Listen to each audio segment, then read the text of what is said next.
ភ្នំសណ្ដំចិនដាប្រហើក្លិនផ្កាតែចិត្តឈឺផ្សាអាឡ័យព្រោះខ្មាំងឆ្លៀនពៀនរំលោភទាំងដីប្រជាប្រងស្រី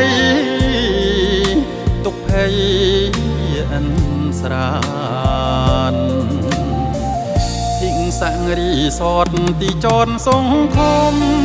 ក្លាយជាជំរំទទួលបងប្អូន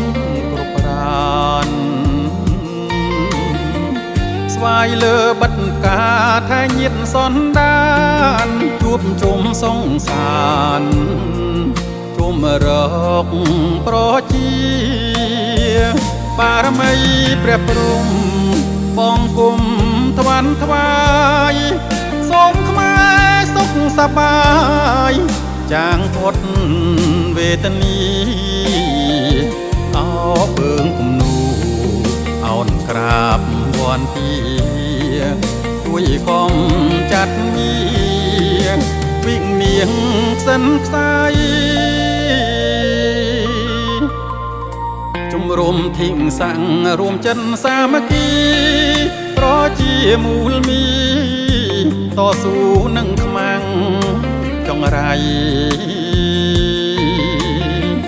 ឈាមពូជអង្គជ្រាបសពសរសៃមានរិទ្ធខ្លាំងក្រៃការពារដីខ្មែរ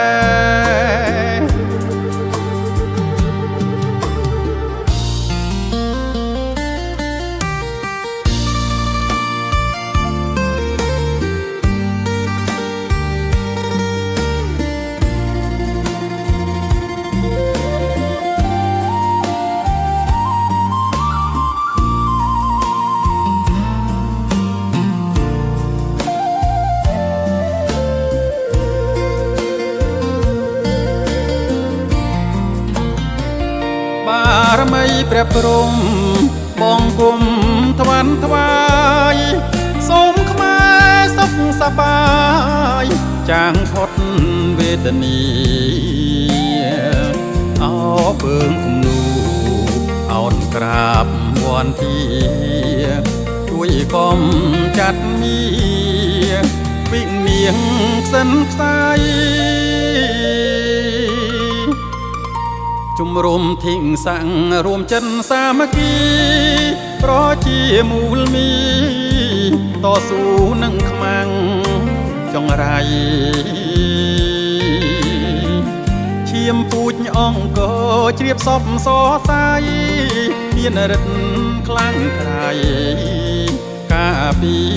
រដីខ្មែរ